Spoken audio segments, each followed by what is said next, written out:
Cartoon story. शुरू से ही पढ़ने में होशियार और मेधावी छात्रा थी। अच्छी पढ़ाई के बाद अच्छा कॉलेज सिलेक्शन और फिर बहुत अच्छी जॉब। तूने तो मेरा नाम रोशन कर दिया मेधा। अरे लेकिन ये जो काम करने का तरीका है ना, इसे बदल ले। 18 घंटे काम करेगी तो कल को बच्चा कैसे संभालेगी? तुम्हारी तरह पागल नहीं हूँ माँ, जो बच्चे और परिवार में फंस जाऊँ। मैं तो जिंदगी खुल कर जीऊंगी। सब कहने की बात होती है बेटा, अपने बच्चे का सुख हर कोई चाहता है। वक्त बीतता है और मेधा की शादी हो जाती है। शादी के कुछ सालों में ही मेधा एक सुंदर से बेटे की माँ बन जाती है। अरे यार, मेरी मैटरनिटी लीव खत्म हो रही है, क्या करे? माँ भी नहीं आ सकती, कैसे मैनेज करूँ? ऐसा करते हैं, इसके लिए एक केयर टेकर रख लेते हैं, वो देखा करेगी इसे। मेधा को पति की बात जंच जाती है और वो केयर टेकर की तलाश शुरू कर देती है। एक दिन उन लोगों के घर एक महिला आती है जो दिखने में पढ़ी लिखी लगती है। जी, क्या काम है आपको? मैम, मेरा नाम स्नेहा है। आपका एड देखा केयर टेकर का, क्या मैं आपके यहाँ काम कर सकती हूँ? हाँ, क्यों नहीं, लेकिन आप तो अच्छे घर की लगती हैं, फिर नौकरी क्यों? दरअसल मेरे ससुराल वालों ने मुझे घर से निकाल दिया क्योंकि मैं माँ नहीं बन सकती और माता पिता भी नहीं है इस दुनिया में। तो अरे अरे, कोई बात नहीं, तुम लक्ष्य को ही अपना बच्चा समझो और यहीं रहना, और किसी भी चीज की जरूरत हो ना तो बता देना। नेहा खुशी खुशी लक्ष्य को संभालने लगती है। रात को जब मेधा घर पर आती है, अरे क्या बात है स्नेहा, तुमने खाना नहीं खाया क्या? अरे दीदी, आपका बेटा टाइम दे तब ना। अरे तो जब वो सोता है तब खा लिया करो। तब तो मैं इसके पास ही बैठी रहती हूँ।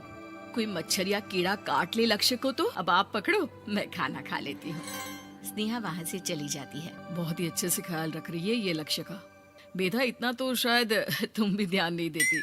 मेधा को पति की बात बुरी तो लगती है, लेकिन कुछ नहीं कहती। धीरे धीरे स्नेहा मेधा और उसके पति के साथ बाहर भी जाने लगी। सुनो, स्नेहा को भी बाजार ले चलते हैं, वो क्या है ना, लक्ष्य को देख लेगी जब तक मैं शॉपिंग कर लूंगी। हाँ चलो, वैसे मैं चाह रहा था कि लक्ष्य को लेकर हम दोनों ही चलते। क्या यार, तुम तो फ्री में इमोशनल हो जाते हो, कितना देख लेंगे हम दोनों मिलकर, ले चलो उसे। कार से निकलकर मेधा और लक्ष्य रोड क्रॉस कर रहे थे कि सामने से कार आ जाती है। मेधा का ध्यान नहीं होता, लेकिन स्नेहा तुरंत लक्ष्य को मेधा से छीन लेती है। मेधा गिर जाती है और कार मेधा को छूकर निकलती है, जिससे मेधा को खून आ जाता है। पति मेधा को हाथ देकर उठाता है। स्नेहा लक्ष्य को लेकर गले लगाई रहती है। थैंक्स स्नेहा, मैंने तो ध्यान ही नहीं दिया था कि कार आ रही है। स्नेहा का गुस्सा मालकिन पर टूट पड़ता है। अरे कैसी माँ है आप, अगर आज कुछ लक्ष्य को हो जाता तो मैं आपको कभी माफ नहीं करती। छोटा सा बच्चा है, उसे चोट लगती है तो पता है कितनी तकलीफ होती है। पति भी स्नेहा को देखने लगता है कि उसे क्या हो गया। मेधा को स्नेहा पर काफी गुस्सा आ जाता है। घर आकर कहती है, देखो स्नेहा, माना तुम लक्ष्य को बहुत प्यार करती हो, लेकिन वो मेरा बेटा है, मैं कभी जानबूझकर उसके साथ बुरा नहीं कर सकती, समझी? मुझे माफ कर दीजिए, मैं लक्ष्य को लेकर कुछ ज्यादा ही सेंसिटिव हो चुकी हूँ। मैं ध्यान रखूंगी कि आगे से ऐसा ना हो। मेधा का मन स्नेहा से अब हटने लगा था। एक शाम मेधा ऑफिस से घर आती है कि लक्ष्य उसे दिखाई नहीं देता और ना ही स्नेहा। वो स्नेहा के कमरे में जाती है जहाँ दोनों सो रहे होते हैं। अरे स्नेहा, लक्ष्य को आज इस कमरे में क्यों सुला दिया? दीदी, मुझे नींद आ रही थी, ऐसे में उसे कमरे में अकेले लिटाना मुझे ठीक नहीं लगा। मेधा बच्चा उठाने लगती है कि स्नेहा टोक देती है। रहने दीजिए ना दीदी, सो रहा है, फालतू में नींद खराब हो जाएगी। मेधा को गुस्सा आ जाता है और वो बच्चा उठाकर वहाँ से चली जाती है। अगले दिन मेधा स्नेहा को बुलाती है, साथ में एक और लड़की खड़ी होती है। स्नेहा, अब तुम अपना कुछ और देख लो, हम लोगों को नई केयर टेकर मिल गई है, तुम इस हफ्ते घर छोड़ देना। स्नेहा का मन लक्ष्य को छोड़ने का नहीं करता, लेकिन नौकरी तो नौकरी होती है ना। स्नेहा घर से चली जाती है। धीरे धीरे महीने और साल बीतते जाते हैं और लक्ष्य एक नौजवान लड़का हो जाता है। लक्ष्य, आज मुझे मंदिर जाना है, ले चलोगे? ठीक है माँ, एक काम करके अभी वापस आता हूँ, तब तक आप और पापा दोनों तैयार हो जाइए। दोनों तैयार होकर बैठ जाते हैं, लेकिन लक्ष्य काफी देर तक नहीं आता। अरे मेधा, फोन तो करो लक्ष्य को, देखो क्या हो गया उसे। मेधा फोन करती है तो पता चलता है कि लक्ष्य का एक्सीडेंट हो गया है और वो सिटी अस्पताल में है। जल्दी चलिए, पता नहीं कैसा होगा मेरा बेटा। अरे चिंता ना करो, सब ठीक होगा, मैं अभी कार निकालता हूँ।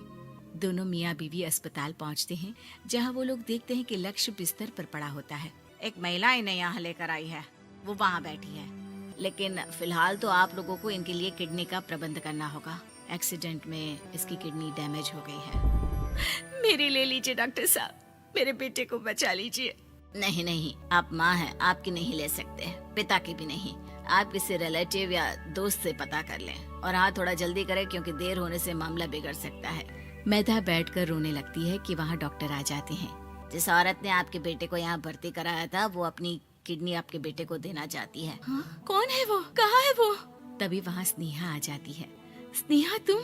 मैं लक्ष्य को पहचान नहीं पाई थी, लेकिन आप लोगों को देखकर समझ गई कि ये लक्ष्य है, इसलिए वापस आ गई। मैं अपनी किडनी आपके बेटे को देना चाहती हूँ। मेरी अपनी तो कोई औलाद नहीं, लेकिन लक्ष्य में मैंने हमेशा अपना बच्चा देखा। तुम धन्य हो स्नेहा, जो इतने साल में भी लक्ष्य को भूल नहीं पाई। सही मामले में तो वो तुम्हारा ही बच्चा होगा, क्योंकि जन्म भले ही मैंने दिया हो, लेकिन आज तुम उसकी जिंदगी बचा रही हो। Yeah.